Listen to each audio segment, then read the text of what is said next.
Can one celebrity candidate truly redefine immigration policy in America's second-largest city?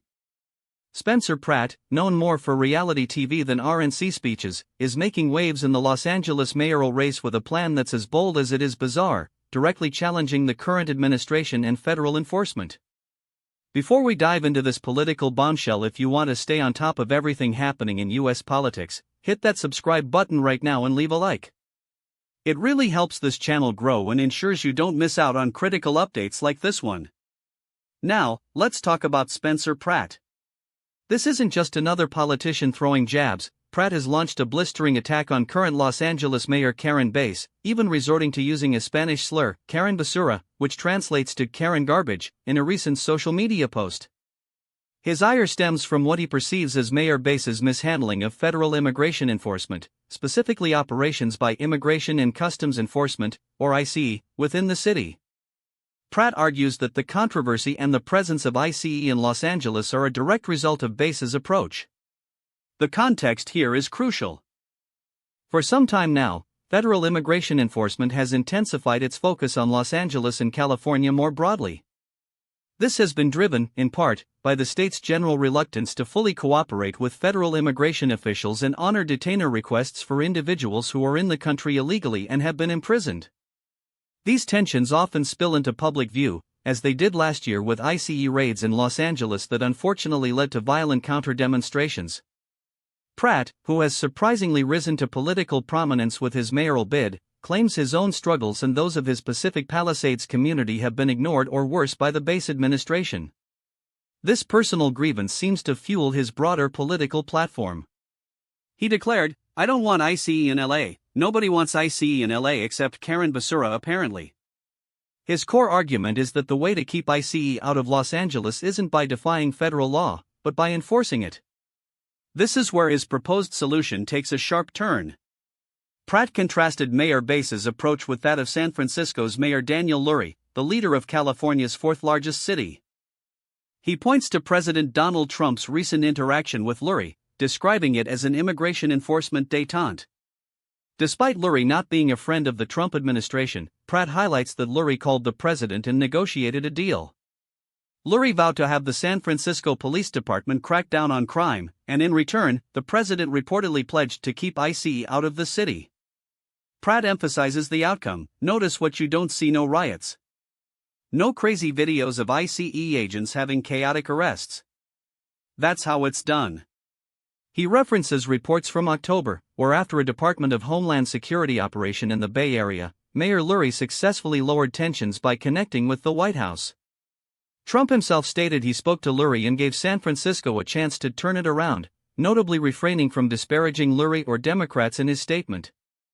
Big tech allies of Trump also reportedly informed him of progress against crime in San Francisco, helping to convince the president to hold off on further enforcement actions. Pratt then extends this observation to other liberal-led cities like Memphis, which he claims do not exhibit the same level of chaos seen in Los Angeles. He posits that this isn't a partisan issue, stating, "It's not a Democrat or Republican thing." Instead, he blames activist mayors using their city, their residents, their businesses as fodder for their political grandstanding, and people suffer as a result. By labeling Mayor Bass as Karen Basura again, Pratt suggests she is actively guaranteeing future ICE escapades through her actions. He advocates for a more mature approach: adults put their egos aside. "That's exactly how I will end the ICE raids in LA. Our city is not a political playhouse, it's our home." So, what does this all mean for Los Angeles? Pratt's strategy, though unconventional and delivered with inflammatory rhetoric, highlights a critical tension between local and federal authority on immigration. He's tapping into frustration felt by some residents about federal enforcement operations and suggesting that a more pragmatic, law and order focused approach, combined with direct negotiation, is the key to de-escalating the situation.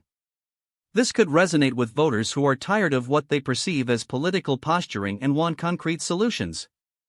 However, his methods are highly controversial. The personal attacks and the use of slurs against Mayor Bass risk alienating moderate voters and overshadowing his policy proposals. The comparison to San Francisco, while highlighting a potential negotiation strategy, doesn't fully account for the unique political dynamics and federal-local relationships in both cities. Furthermore, the legality and feasibility of Pratt's proposed enforcing the law to keep ICE out remain unclear and could face significant legal challenges. The ultimate impact of Pratt's candidacy and his inflammatory remarks will depend on how voters perceive his sincerity, the effectiveness of his proposed solutions, and whether his confrontational style aligns with their desire for competent leadership. It also puts Mayor Bass on the defensive, forcing her to address these accusations and articulate her own strategy for managing federal immigration enforcement in a way that respects the city's values and ensures public safety. The Department of Homeland Security, meanwhile, will likely continue its federal mandates regardless of local political drama. This isn't just about LA, it's a microcosm of the ongoing, complex, and often heated national debate surrounding immigration, federal authority, and the role of local governments. Pratt's bold, albeit audacious, intervention injects a new, albeit chaotic, element into this discussion. So, what do you think about Spencer Pratt's radical plan to handle ICE in Los Angeles? Is this a bold stroke of political genius or just a celebrity stunt? Drop your opinion in the comments below. I read every single one. This is a political moment that's far from over, and we'll be here to break it all down for you. Stay tuned.